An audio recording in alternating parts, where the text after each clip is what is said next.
Qu'est-ce que ça veut dire être enrichi à 60% ?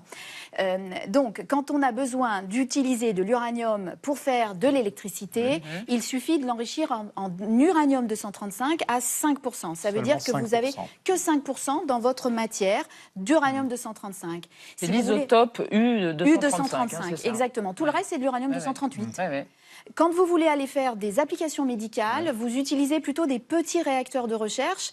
Et là, l'uranium est plutôt enrichi à 20%. D'accord ?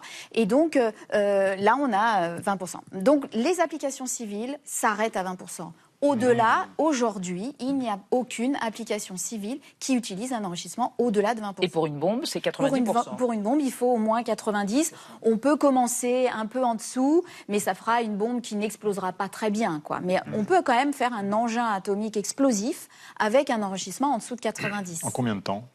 Alors, ça tout dépend justement de là où vous partez. Si vous partez de l'uranium naturel... Là, vous auriez pu le faire en 10 jours, c'est ça, si on était resté à cette étape ? Oui. Il y a la matière... Il faut construire les ogives, il faut le lancement, il faut tout. Il fallait à peu près une dizaine de jours, à partir de 60%, pour aller vers 90%, et donc avoir la matière capable de faire l'engin. Ensuite, il y a évidemment la métallisation, il y a la militarisation de l'engin, mais... Et ça, c'est très long ?